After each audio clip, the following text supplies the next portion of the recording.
రాజ్యాంగంలో ఎక్కడ రాష్ట్రాలకు సంబంధించి రాజధానులు అనే పదం ఎక్కడా లేదు.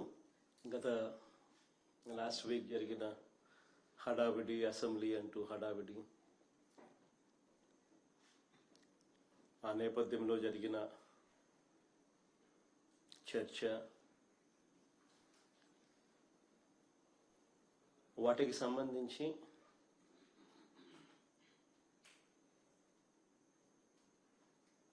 ది సో కాల్డ్ అమరావతి అని చెప్పి చంద్రబాబు నాయుడు చేస్తా ఉన్న డ్రామాకు సంబంధించి నాణ్యానికి ఇటువైపున రెండవ సైడ్ మీ ద్వారా ప్రజల ముందు ఈరోజు ఉంచే ప్రయత్నం చేస్తా ఉన్నాను. నిజంగా చంద్రబాబు నాయుడు గారి వంటి వ్యక్తి రాష్ట్ర ముఖ్యమంత్రిగా ఉండడం నిజంగా ప్రజలు, ఆంధ్ర రాష్ట్ర ప్రజలు చేసుకున్న దురదృష్టం. ఎందుకంటే ఈ మనిషికి చిత్తశుద్ధి లేదు, ఈ మనిషికి నిజాయితీ అంతకన్నా లేదు. పరిపాలన అంటే చంద్రబాబు నాయుడు గారి దృష్టిలో అది కేవలం దోపిడీ చేయడానికి, అవినీతిని చేయడానికి మాత్రమే తన దృష్టిలో పరిపాలన అంటే. రకరకాలుగా ఈ పద్ధతుల్లో దోపిడీ చేసే కార్యక్రమంలో భాగంగా దానికి రకరకాలుగా పేర్లు పెడతాడు, రకరకాలుగా దాని చుట్టూ డ్రామాలు అల్లుతాడు. విజన్ అంటాడు, సంపద సృష్టి అంటాడు, ఇలా రకరకాలుగా కొత్త కొత్త పేర్లు పెడతాడు. పేర్లు పెట్టి టాపిక్లు డైవర్ట్ చేస్తూ, స్కాములు చేస్తూ దోచేసే ప్రయత్నాలు చేస్తూ ఉంటాడు. అమరావతిలో గత వారం జరిగిన తీర్మానంలో కూడా, శాసనసభలో తీర్మానంలో కూడా, ఆ డ్రామాలో కూడా ఇవే మనకు కనిపిస్తాయి. ప్రజలను పక్కదోవ పట్టించడం, ఆ పక్కదోవ పట్టించే కార్యక్రమంలో తన దోపిడీకి స్టాంప్ వేసుకోవడం, తన దోపిడీ నుంచి డ్రామాను డైవర్ట్ చేస్తూ ప్రజలను పక్కదోవ పట్టించే కార్యక్రమం. నిజంగా రాజధాని మీద అసెంబ్లీలో తీర్మానమే అవసరం లేదు అని చెప్పి ప్రభుత్వంలో ఉన్న ఒక మంత్రే స్టేట్మెంట్ ఇచ్చినాడు. పార్థసారథి అనే వీళ్ళకు సంబంధించిన మంత్రే స్టేట్మెంటే ఇచ్చాడు, రాజధాని మీద అసెంబ్లీలో తీర్మానమే అవసరం లేదు అని చెప్పి.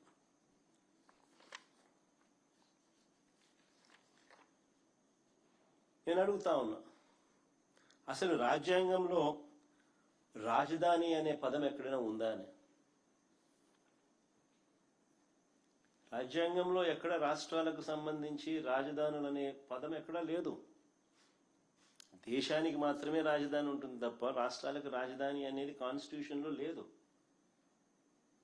Only seats of governance. ఈ ఫ్యాక్ట్ నిజంగా కూడా ఎవరు కూడా మర్చిపోకూడదు. సాక్షాత్తు కేంద్ర ప్రభుత్వం కూడా రాజధాని రాష్ట్రాల ఇష్టం అంటూ అధికారికంగా వీళ్ళు మన ఏపీ హైకోర్టులో కౌంటర్ అఫిడవిట్ కూడా దాఖలు చేసినారు. కేంద్ర ప్రభుత్వం ఆంధ్రప్రదేశ్ హైకోర్టులో ఒక కౌంటర్ అఫిడవిట్ కూడా దాఖలు చేసినారు. ఈ మేరకు రాజధాని విషయంలో కేంద్ర ప్రభుత్వానికి ఎలాంటి పాత్ర లేదు అని కూడా ఆ అఫిడవిట్లో వాళ్ళు పేర్కొన్నారు. మన కళ్ళ ఎదుటే 2000 సంవత్సరంలో కేంద్రం కొత్తగా 2000 సంవత్సరంలో ఉత్తరాఖండ్, జార్ఖండ్, ఛత్తీస్గఢ్ రాష్ట్రాలను కేంద్రము తీసుకొచ్చింది. మన కళ్ళ ముందునే 2000 సంవత్సరంలో ఆ రాష్ట్రాలకు రాజధానులు ఎలా వచ్చాయి? కేంద్రం ఏదైనా డిసైడ్ చేసిందా? కేంద్రం నిర్ణయించలేదే. ఆయా రాష్ట్రాలు వాళ్ళు నిర్ణయించుకున్నారు.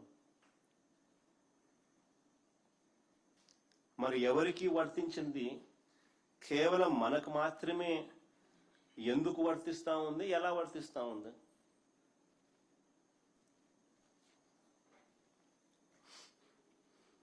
నిజంగా మరి ఎందుకు ఈ తీర్మానం పేరిట ఈ డ్రామా చేస్తా ఉన్నారు?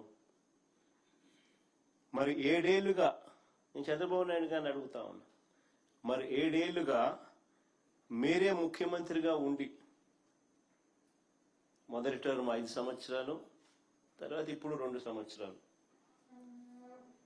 మరి 7 ఏళ్ళు మీరే ముఖ్యమంత్రిగా ఉండి 1,00,000 ఎకరాల అమరావతిలో ఇంతవరకు కట్టింది ఎంత?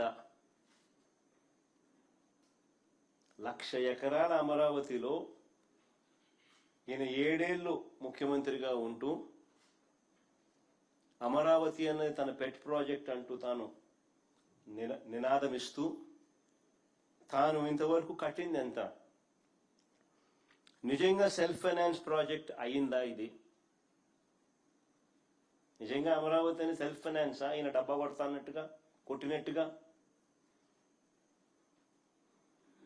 ఏ దేశం పోతే ఆ దేశం బొమ్మలు ఈయన చూపిస్తాడు. ఏ దేశం ఈయన పోయినా ఆ దేశం బొమ్మలు చూపిస్తాడు. చూపించి అదిగో ఇదే అమరావతి అని అంటాడు. మరి ఎంతవరకు వచ్చిందని అడుగుతా ఉన్నా. ఆ దేశాలు ఇక్కడ ఏమైనా కనపడుతున్నాయా? కనీసం భూములు ఇచ్చిన రైతులకు చెప్పిన హామీలైనా నెరవేర్చాడా ఈ పెద్ద మనిషి? మొదట తీసుకున్న 50,000 ఎకరాల్లో,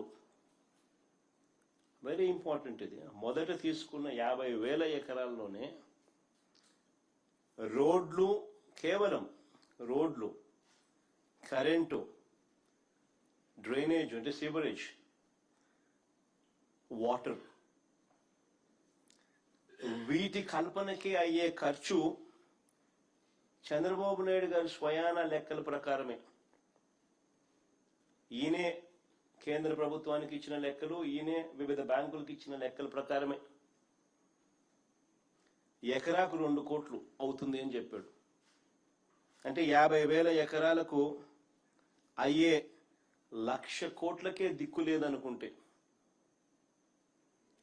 1,00,000 కోట్లకే దిక్కు లేదనుకుంటే ఇప్పుడు సడన్ గా మరో 50,000 ఎకరాలు దీనికి అదనంగా అయ్యే ఖర్చు,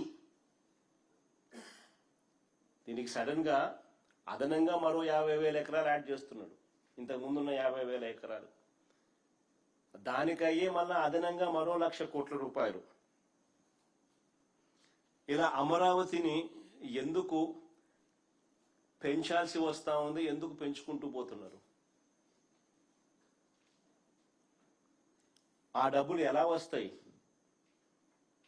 అంటే 1,00,000 ఎకరాలు, ఆ 1,00,000 ఎకరాల్లో కేవలం రోడ్లు వేయడానికి, కేవలం కరెంట్ ఇవ్వడానికి, కేవలం సివరేజ్ వ్యవస్థ క్రియేట్ చేయడం కోసం, కేవలం నీటి వ్యవస్థ క్రియేట్ చేయడం కోసం, బేసిక్ ఇన్ఫ్రాస్ట్రక్చర్ క్రియేట్ చేయడం కోసం ఈ 1,00,000 ఎకరాలలో 2,00,000 కోట్లు కావాలి అని వీళ్ళు చెప్పిన లెక్కల ప్రకారమే.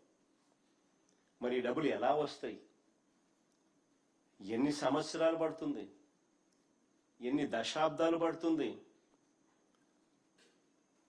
ఈ దశాబ్దాలు పట్టే ఈ సమయంలో, ఇన్ని సంవత్సరాలు పట్టే ఈ సమయంలో ఈ 2,00,000 కోట్లు ఇంకా ఎంతగా పెరిగిపోతూ పోతుంది?